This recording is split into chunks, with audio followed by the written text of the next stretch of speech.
staying healthy, staying sexy, staying young is what living life is all about. And if you have doctors that have proven treatments that keep people young and healthy so they don't get sick, you want people to know about these treatments and that they exist. This episode is brought to you by Gainswave.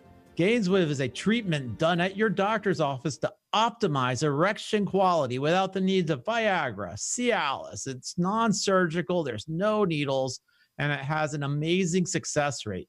To find a Gainswave provider, go to gainswave.com. That's GAINSWAVE.com. This is Mark L. White with Health Hacks, and today I'm honored to have not just one specialist, not two specialists, but three specialists here in a very special panel, and we're going to learn everything we need to know about stem cells.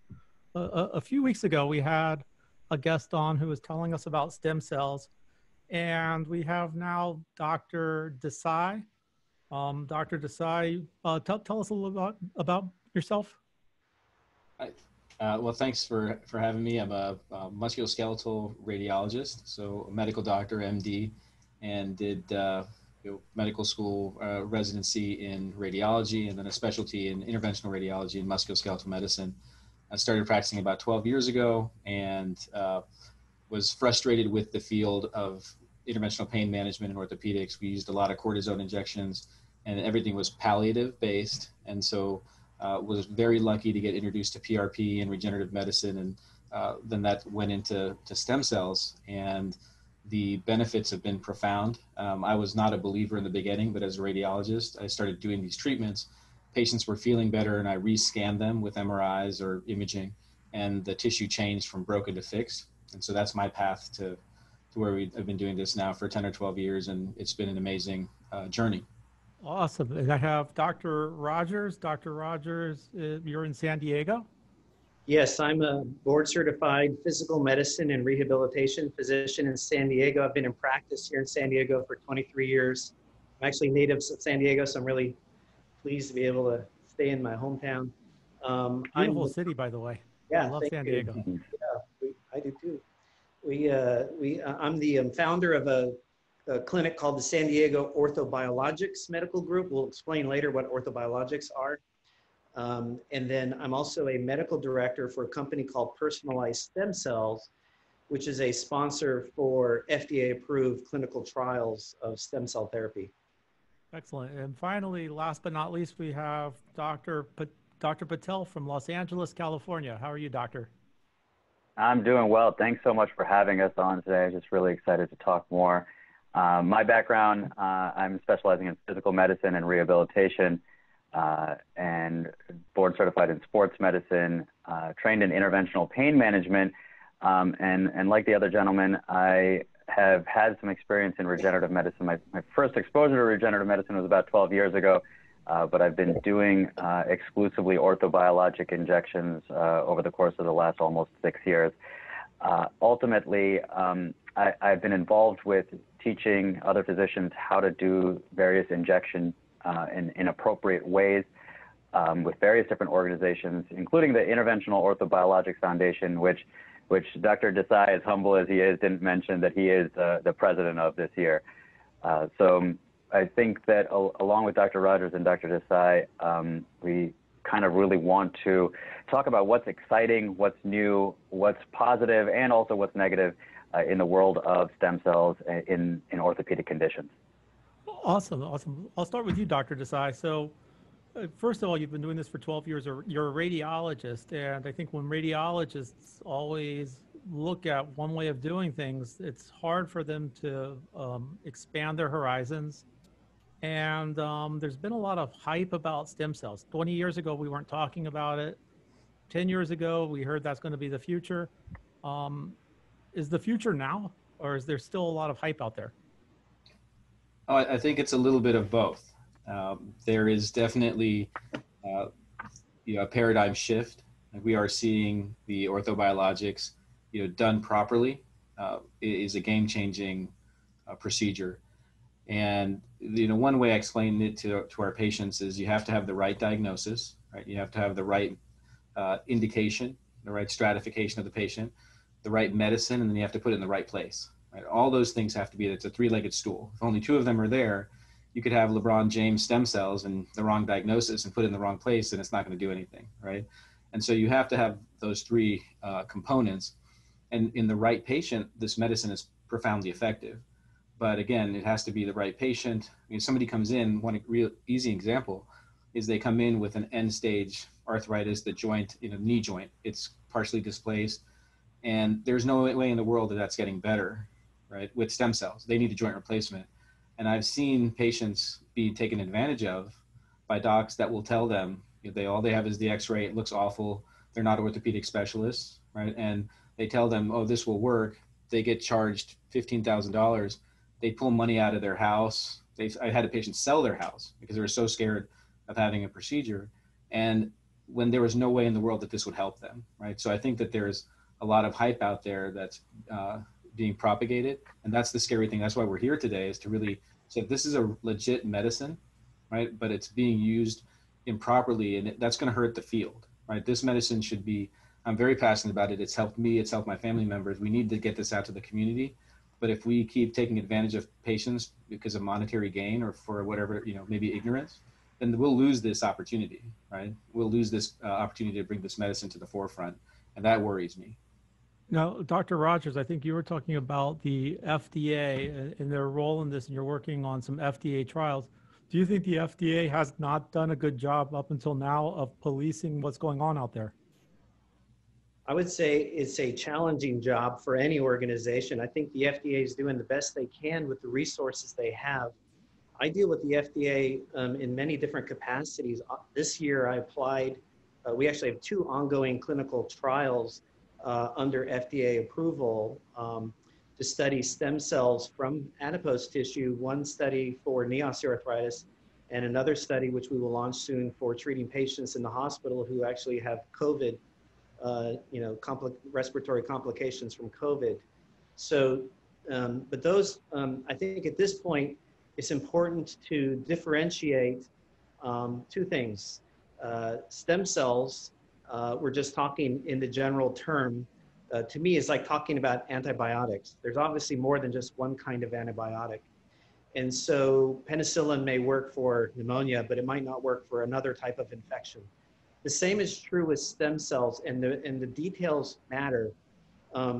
The types of treatments that Dr. Patel and Dr. Desai and I are offering in our clinics, I would not characterize as stem cell therapy. I would characterize that as a medical procedure where we transplant tissue from the fat or from the bone marrow.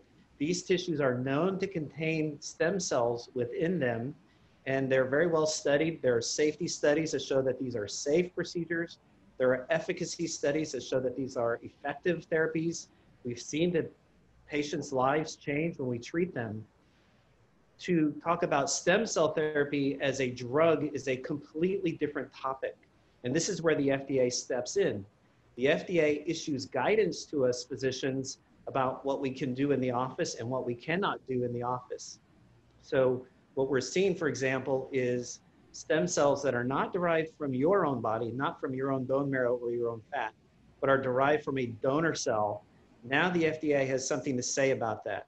They will not allow that to be an FDA approved drug, and we as physicians are not allowed to use donor tissue, whether it comes from umbilical cord blood or from placenta or from amniotic tissue or any other donor source.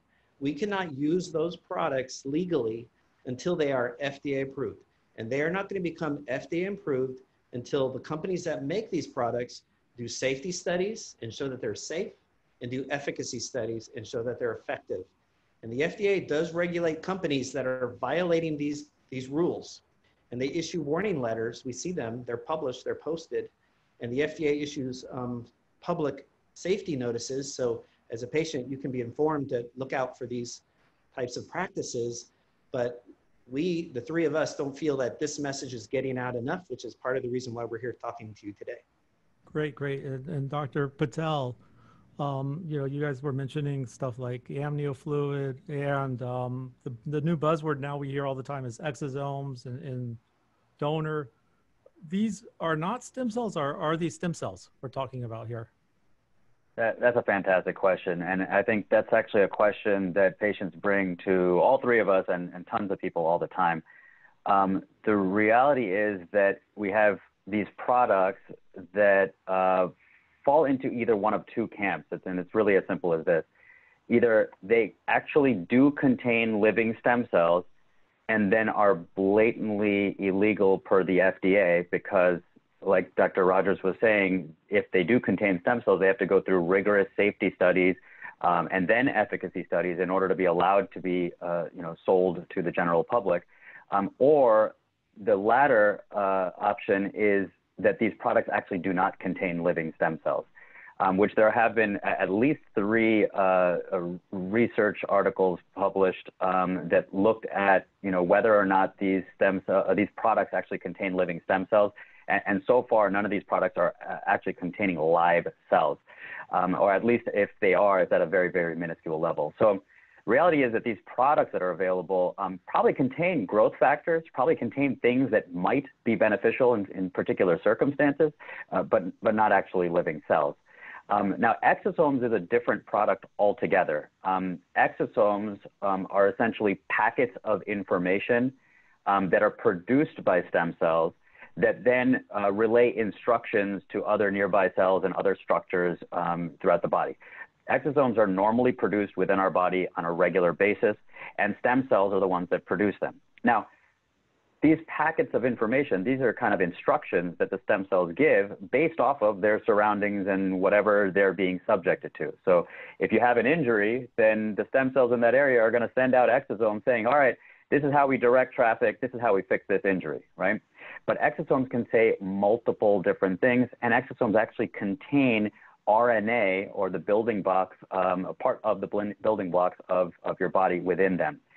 So what these exosomes are going to say or do, we don't actually 100% know at this juncture. So these products that contain exosomes donated from somebody else's body, we really don't know what those instructions are saying, and we really don't know the long-term implications of injecting somebody else's exosomes that contain RNA into another body is going to do.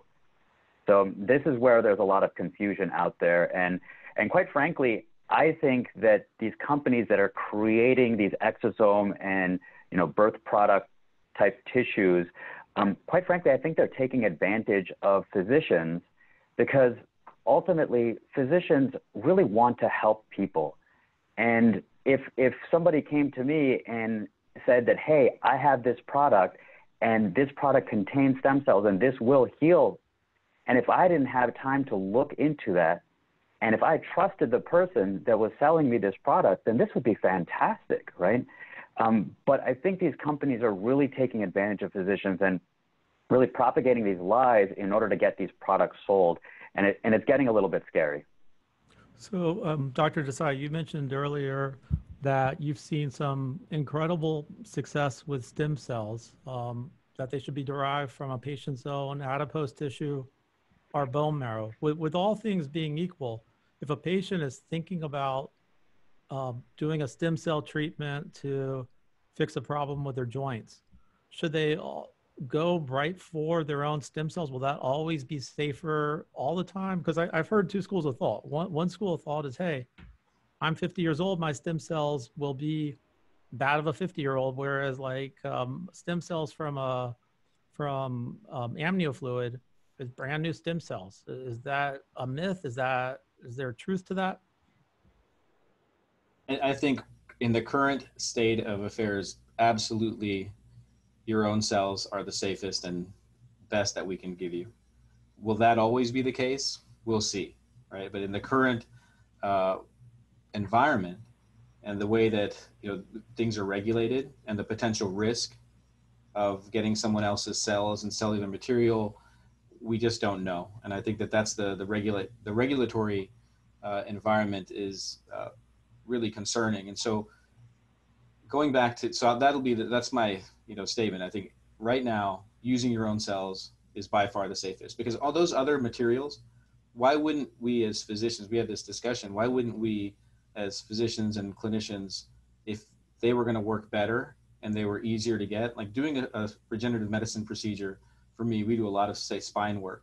And if, you know, cellular therapy, and I agree with Chris, like the stem cell is the buzzword, but if you look at it, it's a cell therapy, right? There's a lot of other things in there other than stem cells.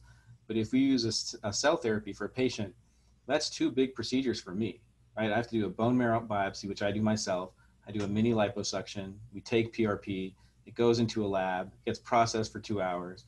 Then I go back in and then do the procedure. That's a lot of work for me to do. Why wouldn't I, as a physician, and I own my own practice, why wouldn't I want to do twice as many cases, put the patient through less effort, right? And then pull a product off the shelf, which I can buy easily. It's not like it's exclusive to them, and it's costly. These products are not cheap. And why wouldn't I do that? It's not for financial gain. It's for efficacy and safety, right? We took an oath to keep our patients safe and do no harm. And, you know, taking your own biologic material, and we're not adding anything, we're taking out, you know, things from that. It's going to be the safest and most, and by far what we're seeing right now, the most effective therapy for us right now. If in the future, so I don't want to say that that's forever, right? Technology is always changing. And so I think we should always be thoughtful and looking at it. But right now, the regulation, the FDA, they can't police everybody. And so there's, you know, we've seen in case reports and some of these studies that we're seeing, you know, patients getting really injured by poor product design, contamination, you know, and then you're freezing and thawing, and how much, you know, cellular material actually getting, even from a stem cell therapy, you may lose most of those cells before they ever get put into the patient, right? And so I think that there's a pretty clear-cut answer right now. In the future, I hope it changes, because it'd be a lot easier for me to pull something off the shelf and inject somebody, right, one time. I would love that. So I'm hoping that things change instead of having to do so much work to do it. But right now, it's a clear-cut answer. I have 3 children. Go ahead, doctor. If you don't mind me butting in real quick, just to kind of piggyback off of that and talk about specifically your question about the age of these, you know, birth products versus the age of your cells, right? I think this is just a quick misconception that I need to clear up. When we get cells from a patient's bone marrow, they're not your age. These are constantly replenishing. These are constantly turning over.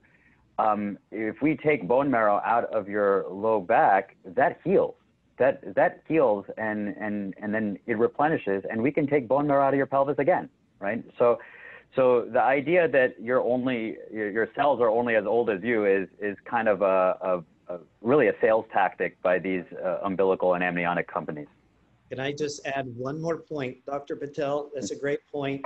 If my doctor told me that young umbilical cord blood stem cells were better than my own stem cells, as a physician and as a scientist, I would say, doctor, could you please show me this published scientific paper that proves your comment? And I will tell you, as someone who spends a lot of my free time reading the published literature, no such study exists. The only reason that physicians that sell those products make those statements is because they're selling those products. It is not evidence-based opinion. Okay, and I tend to agree that when people are selling their product, they're going to tell you the pros and cons that best suit their sales pitch. I agree with that. Yeah. You know, one of the things I was thinking about, though, is I have 3 children, and I remember when all 3 of my kids were born, one thing they offered is, do you want to bank your children's stem cells? So if 20 years from now, 30 years from now, they need it, we have them 40 years from now. Is that one way we get around it? You are talking about the exception, and that is real science. So you did the right thing, banking your children's cells. However, you can only use those cells under certain FDA-approved circumstances. So hopefully, none of your children will develop any of the diseases that are currently FDA-approved for use of those cells. But that is real. But we're here to tell you, in orthopedic world, you know, joint pain, spine pain, there are no FDA-approved donor cell products. Now, Dr. Desai just told you he would really love to have stem cells in a bottle because it would make life a whole lot easier. And I agree with him. And I told you, I'm medical director for Personalized Stem Cells. And Personalized Stem Cells sponsors FDA-approved clinical trials. One of the trials we are working on would be a method where your physician can harvest adipose tissue through a simple liposuction procedure. That fat is then sent to a GMP facility, good manufacturing protocol facility that is FDA inspected, that would then grow stem cells under FDA approved clinical trials. Once that is done, you could have literally hundreds of bottles of your own stem cells frozen for the future. The science is there, it can be done. What we haven't done yet is conducted all the FDA approved clinical trials to demonstrate safety and efficacy. We're confident that that will happen, but please just give me 3 years to get that work done. We're working hard on that 7 days a week. That is coming, that is the future. And to me, that solves a lot of problems, because now you don't have to worry about disease transmission from some other person's tissue. It's your own tissue. These are cells that are actually counted and characterized and tested for sterility, all under FDA approved clinical protocols. So this is the future. Well, it sounds exciting. Do you think that that's going to become the standard of care, where we go, we get our own stem cells, they replicate our own stem cells in the lab, and then we use it to treat different diagnoses? Yes, and our job will be to identify which conditions are most amenable to that type of therapy. Just like with the antibiotics, we're not going to cure everything with penicillin, but we are excited because the published literature that exists currently on stem cells, whether it's from your fat or from your bone marrow, even from umbilical cord tissue, there are studies that show that there are a variety of things that can be treated. It's just we haven't gone that extra mile yet to demonstrate efficacy in placebo-controlled trials so that it can become an FDA-approved drug. Okay, so Dr. And that's I think, oh, go ahead. I was going to say, you're in orthopedics, and I know that even amongst MDs and DOs, you're starting to see stem cells being used for things like labrum tears, knees, regenerative muscle. I've heard stories about that. But currently these are used off-label. Is that correct? No, it's not correct, because off-label means that it's an FDA-approved drug, and these are not FDA drugs. So it's technically not off-label. We're, as we mentioned, you cannot get stem cell therapy currently under FDA regulation. What you can have done is what Dr. Patel and Dr. Desai and what I do, where we harvest adipose tissue, we harvest bone marrow tissue, we process this tissue in a way that is compliant with current FDA guidance, and then we inject those tissues using proven methods that we are all fellowship trained to do to get good results. So by just doing to be clear, go ahead, doctor. Just to be clear, there's two separate entities that we're talking about. We're talking about FDA approval for a product, a stem cell product, versus we're talking about a procedure, which is not a product that is approved or disapproved by the FDA, right, but is allowed or not allowed by the FDA.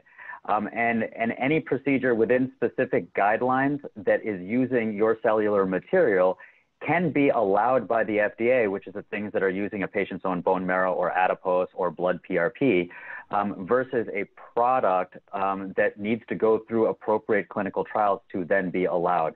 And I do need to just mention and really give credit to Dr. Rogers for what he's doing with personalized stem cells is quite frankly, this process of getting the appropriate FDA approval, getting the testing done to demonstrate safety and then efficacy is a long and arduous and expensive process that is necessary in order for a product to then be allowed by the FDA and sold then to the public for a specific condition. A lot of these products that are available currently in the US have kind of circumvented that altogether and gone straight to the public as something being sold. And that's where the discussion needs to be. Very different, it's really apples and oranges, or like apples and broccoli or something, right? Because on one hand, we have these products that contain or do not contain stem cells.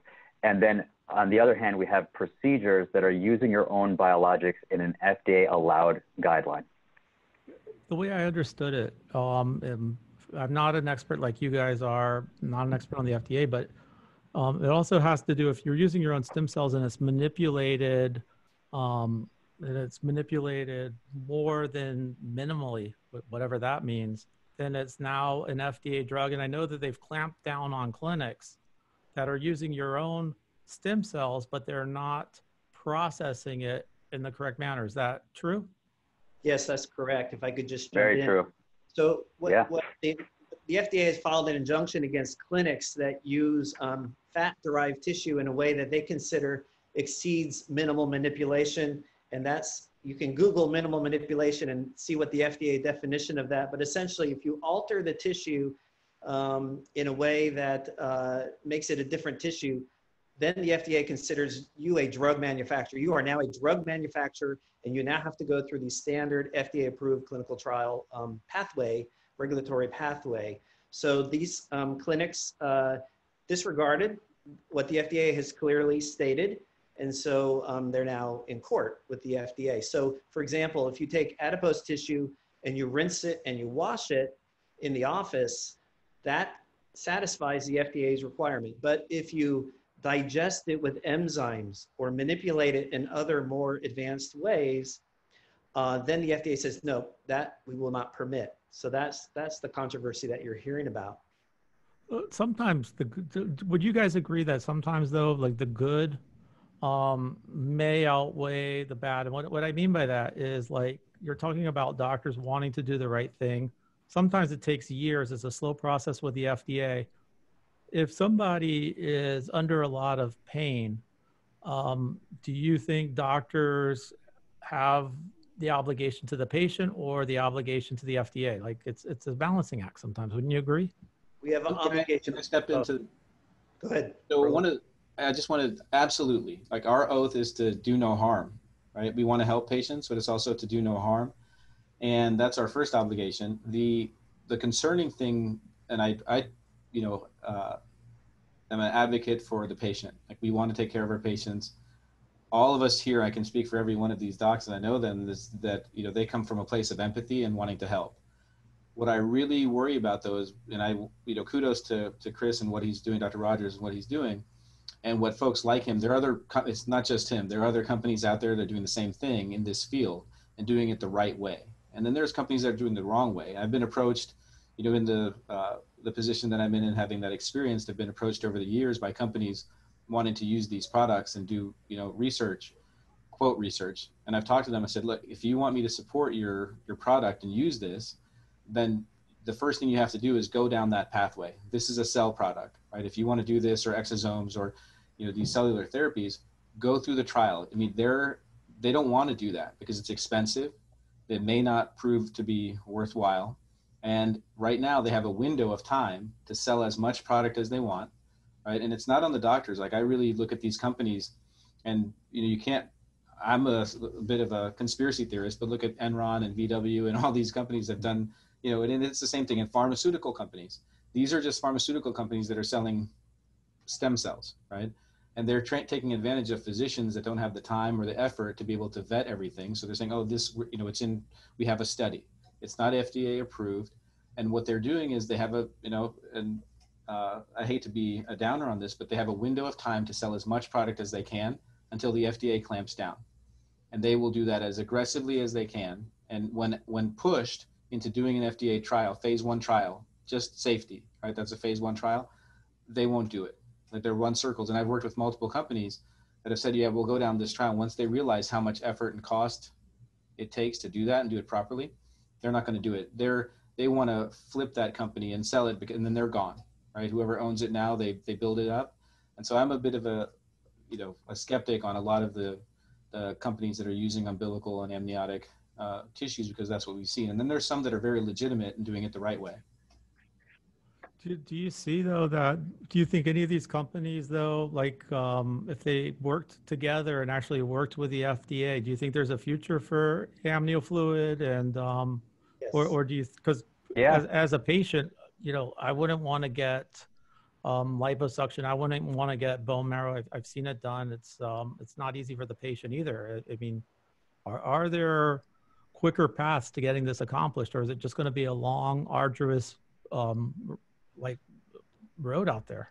Well, traditionally, if you were a pharmaceutical company, you wanted to get FDA approval of your drug, it was pretty much assumed that it would be 10 years of research and tens of millions, if not hundreds of millions of dollars to do those studies. However, because there is such a unmet need right now. There's so many medical conditions that could benefit from these new therapeutics. The FDA recognized that. The 21st Century Cures Act was passed, which creates accelerated pathways that responsible companies can take to bring these products to market in a safe way. And so the FDA has made these changes. But as Dr. Desai was saying, a lot of companies just are really after the quick buck. They don't want to go through the proper channels. And so these products are out there. We want patients to understand that these are illegal drugs.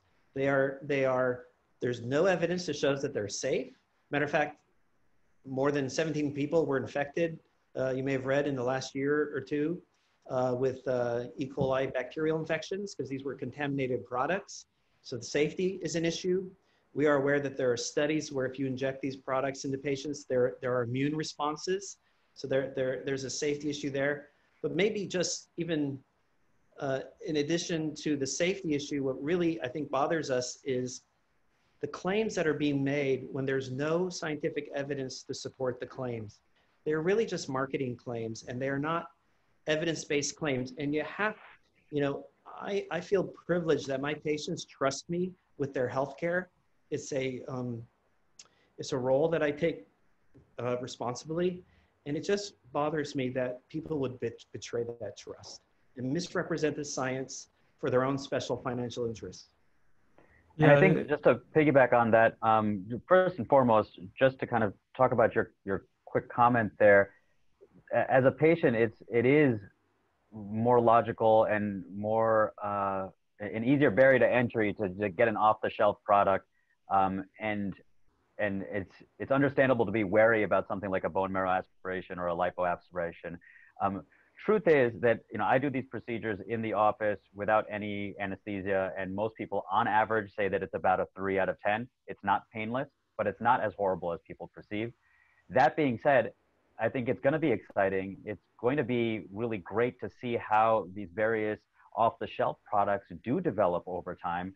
We're still in the infancy of regenerative medicine in general, but especially these type of products. As there is more research and as there's more safety, efficacy data, I think that's going to be a great tool for specific circumstances. But that shouldn't dismay us from doing what is available right now and what is or what has been proven as safe and efficacious for specific situations. What do you think are the 3 biggest situations right now where a patient can go get relief that has completely changed the face of medicine? I know we've talked a little about orthopedics. I think you guys have mentioned COVID treatments even and looking at COVID, but where do you see are the 3 biggest wins right now? I would say from the orthopedic standpoint, since that's our field of expertise, patients with pain in the spine, lumbar spine, due to tears in their discs, this has been a game changer. Traditionally, those patients do not do well with conservative care, physical therapy, steroid injections. Typically, they're younger and they don't want to have their spines fused, and we know that the success rate of spinal fusion is low for this patient population. There are good studies, including a prospective randomized clinical trial using PRP within the disc. There have been other studies that have shown that bone marrow derived cells in the disc have also been shown to be effective. Some of these studies go out to 9-year follow-up. So I think that's a game changer. The other 2 areas where I think there's a lot of good evidence are tendons, treatment of tendon injuries, partial tears like rotator cuff tendon tears. We've seen efficacy with both bone marrow and fat-derived cells. And then the big one, I'm going to publish a paper before the end of the year with a team of other orthopedic doctors from around the world where we treated 192 patients with severe knee osteoarthritis who were trying to avoid knee replacement. And we successfully avoided knee replacement surgery in 92% of those patients at 3-year follow-up, just using one single injection of cells from their own fat. So to me, these are game changers. Yeah, you don't, go ahead, doctor. One that I want to add to the mix, I know we only said 3, but I'd like to add one specific is ACL tears. I think this is something that's exciting. We're still learning more about it. We've already published, we already have published case series on the treatment of partial and full thickness ACL tears in the knee without significant retraction. So within certain parameters, using bone marrow aspirated cells can actually heal back a partial or some certain full thickness ACL tears, completely helping us avoid surgery altogether. I think this could be a really exciting thing. There are some ongoing trials currently on that, so the future of that is definitely promising. Dr. Desai, anything else? Well, I think they've covered the main bases, but I look into the future for what we're looking at, and I think the anti-aging, and I know it gets a little bit out there. We're all orthopedic specialists, but I do think that every tissue that we've injected in the orthopedic sense, like there's different types of stem cells, right? So you wouldn't use maybe what we're obtaining in all applications, but I do see the future of organ issues and overall aging to be affected. I think the neurodegenerative disorders are really exciting. I mean, that's a huge issue with our aging population. And while that's not my field or focus, and that's why we talk about being specialists in that, like you wouldn't want me, treating your Alzheimer's or brain. You wouldn't. I mean, I think I'm good at what I do, but I wouldn't want to be doing that. But that's really exciting for me. As we have, I've parents and we see other folks suffering from these issues. So I think anti-aging and neurodegenerative disorders, I think is going to be very promising with this type of therapy. So listening to you guys, it excites me about the future of this. What my takeaway has been so far is that the future is coming. There's a lot of charlatans out there that are taking advantage of all the hype and putting products on the market too quickly without the proper testing. You should definitely see a specialist, and like sometimes you see doctors that are doing anti-aging, treating labrum tears, and really they should be seeing orthopedic doctors who are making the right recommendation. So see the right doctor, get the right diagnosis. That's all great. My only thought is, like, when you see these people that are in late stage degenerative disease, sometimes they don't have the comfort of waiting 3 to 5 years, and they want to get something done now. They're flying to the Dominican Republic, they're going down to Mexico, they're going to other countries that either have more lax regulations or their FDA works quicker. What should these people be doing?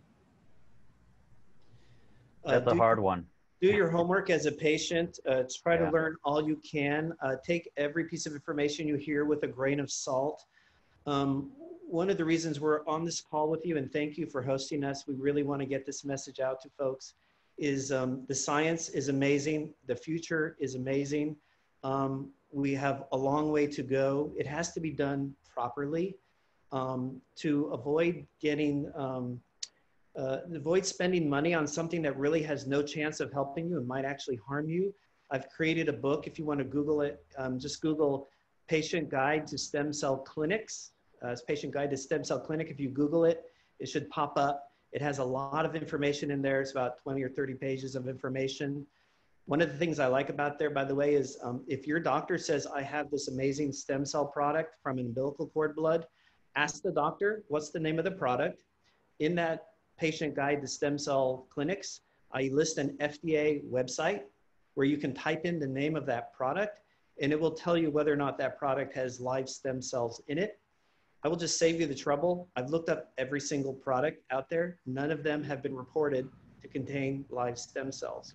So there's a lot of information. The answer is save your time. Don't bother. If they're telling you that they have this, it doesn't exist.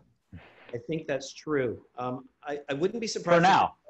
I wouldn't be surprised if there are a few products that do contain some live cells in there. It's probably a small number, but they should not be sold. They're an illegal drug at this point, and I would hesitate to see a physician who's willing to sell me an illegal drug. Yeah, sometimes the physicians just don't have enough education because they're relying on these manufacturers who are claiming that they're doing everything right. Yeah, I think traditionally the pharmaceutical companies that have marketed to physicians, and you guys can comment if this is incorrect, or if you have an opinion on it, they have had to, I think traditionally over, say, the last 30, 50 years, when you have a pharmaceutical company coming to you, they have had to go through these clinical trials, and they're coming to you with an FDA approved vetted product. And so physicians growing up, through my training, you're used to having that comfort level of saying that you have an Abbott, or you have a Merck or some pharma company that has this product. You can have your opinion on that, but they've gone through the process of delivering this safety data, and they have their warning, and half the commercials, all the issues that come with the drug, right? And that's because they've done the testing. And so that has been a comfort level. So when you have a salesman come in or a rep come in, I think a lot of physicians just assume that whatever they're saying is vetted and it's proper, and that's not. Right? And that's the scary thing, is they're just saying what their bosses are telling them to say so they can move product. And that's a frightening aspect to this. And the clinicians, and I've had friends that are out there, and I talk to them about, what are you using? And they're like, oh yeah, because I've been talking about this, espousing the benefits of regenerative medicine for 10, 15 years. And now we have some colleagues that are using it, and I ask them what they're using, and it's frightening. And I said, how'd you go to that? And I said, well, the rep told me. And, and they're good docs, but they're just not vetting it. Well, let me ask you this though, because it reminds me of not forgetting the fact that pharmaceutical companies are for-profit businesses. So the way they look at a drug is, how much money is it going to cost me to get this to market, and what kind of patent protection and what kind of intellectual properties can I use to protect my large investment?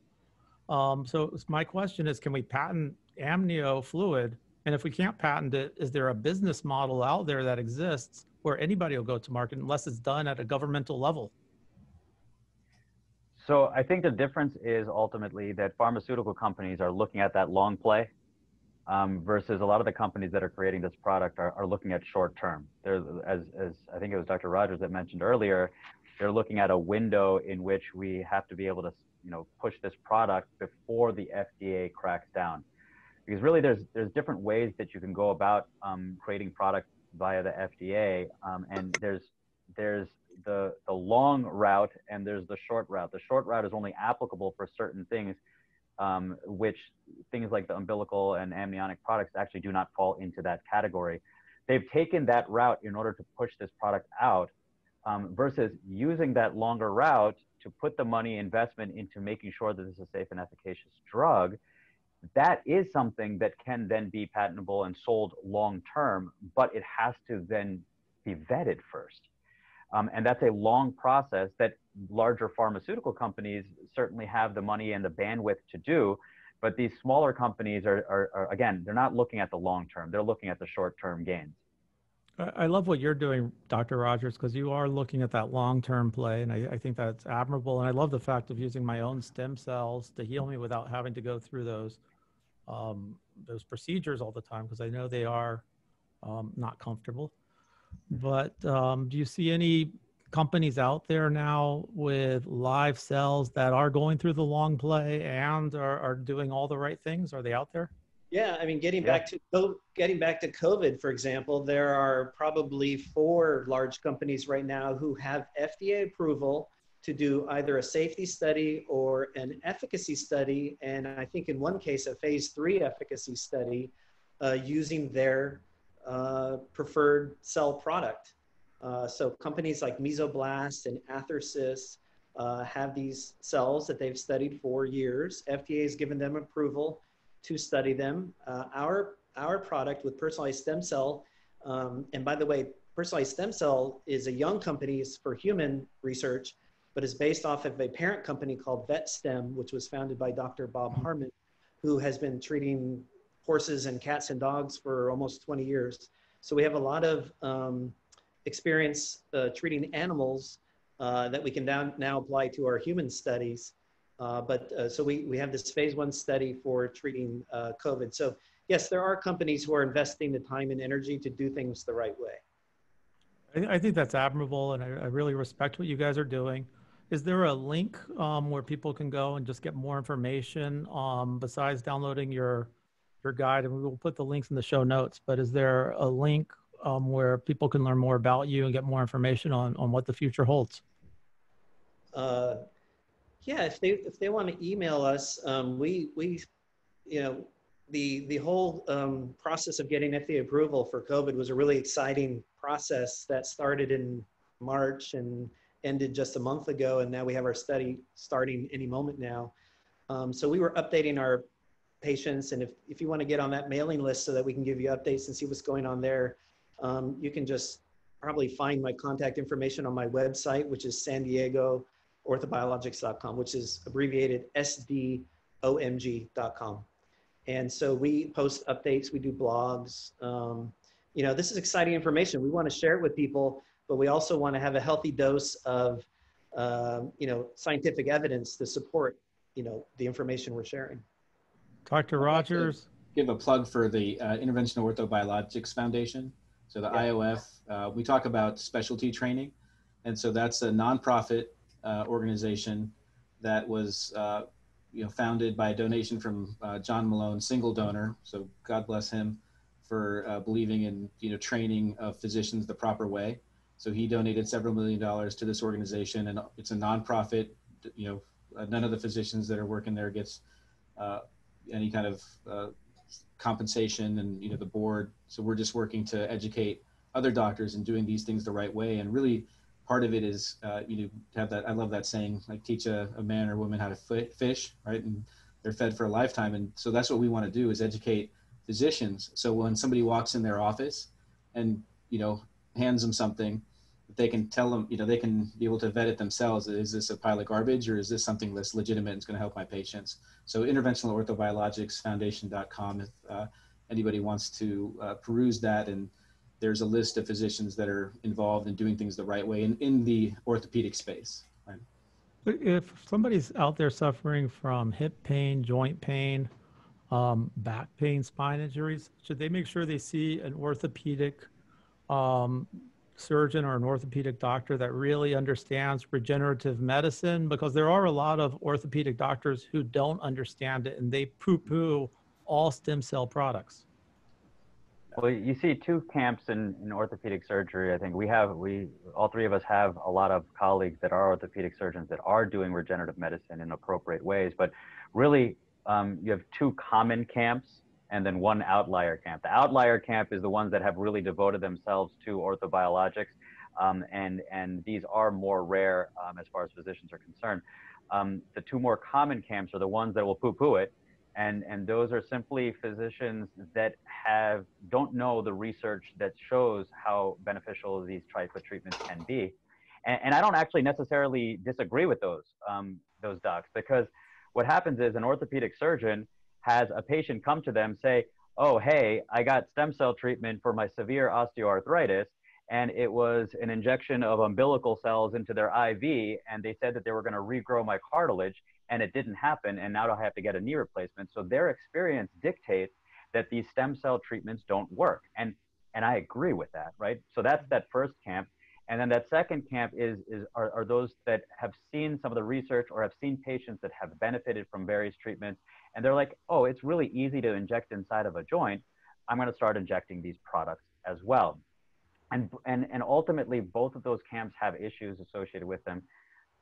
Unless that orthopedic surgeon takes that necessary step to really educate and learn how to not only deliver those medications inside a joint, but to all of the appropriate structures that are involved with the condition, making sure they choose the appropriate treatment, the appropriate image guidance, and the appropriate biologic to treat that condition. That's the more rare camp of orthopedic surgeons that will be able to do things appropriately. So it's not just, you know, the hard thing with the musculoskeletal space is finding the appropriate physician for this type of treatment. And that's where, you know, going to the website for the Interventional Orthobiologics Foundations can be beneficial. At that website, you can see docs that have gone through appropriate training to do these type of treatments. And this could be like Dr. Desai, an interventional radiologist, like Dr. Rogers and I, you know, physical medicine and rehabilitation specialists. There are rheumatologists, orthopedic surgeons, sports medicine docs, various different specialties, but they have to take that next step to really subspecialize in the orthobiologics field in order to really provide that next level of care. But the next president of the IOF, the Interventional Orthobiologics Foundation, is an orthopedic surgeon. highly renowned. He has his own courses.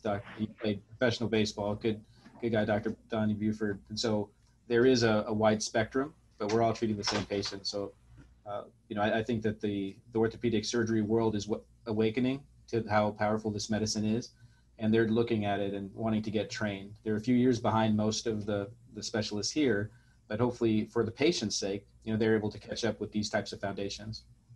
So the takeaway from all this is if you're a patient and you want to do stem cells, it's exciting, it can help. Find a specialist in the field of which you're having issues with. Make sure that that specialist is properly trained. Make sure that the product they're using is not an off-the-shelf product. Use your own stem cells. And we don't know where the science will take us, but it's exciting. That's pretty much what I've heard. That's right. Yeah, we would agree. I would agree with that. And we eat this stuff with a fork and spoon. We love the science. We love the results that our patients are getting. We realize that we can't cure everybody, so we have a healthy dose of reality. Setting expectations with patient. I saw a patient today, for example, 70-year-old man with severe arthritis in both shoulders. He spoke with our orthopedic surgeon. He does not want to have those shoulders operated on. We went through the literature with him today. I think he now has a PhD in stem cell therapy and bone marrow and fat. But he's informed and he knows what his options are. And I think we want all patients to push their doctors hard, make them validate the statements that they're saying, make sure that they are compliant with the FDA guidelines that are out there, make sure that they're board certified in their specialty and not pretending to treat just everything under the sun. But staying within their scope of their training and staying within the scope of their licensure. And we are moving this field forward. It's a very, very bright future. Exciting. Thank you so much for your time. I know you guys are busy. I really appreciate the time. Have a wonderful day. And this is Mark White with Health Facts. Thank you very much.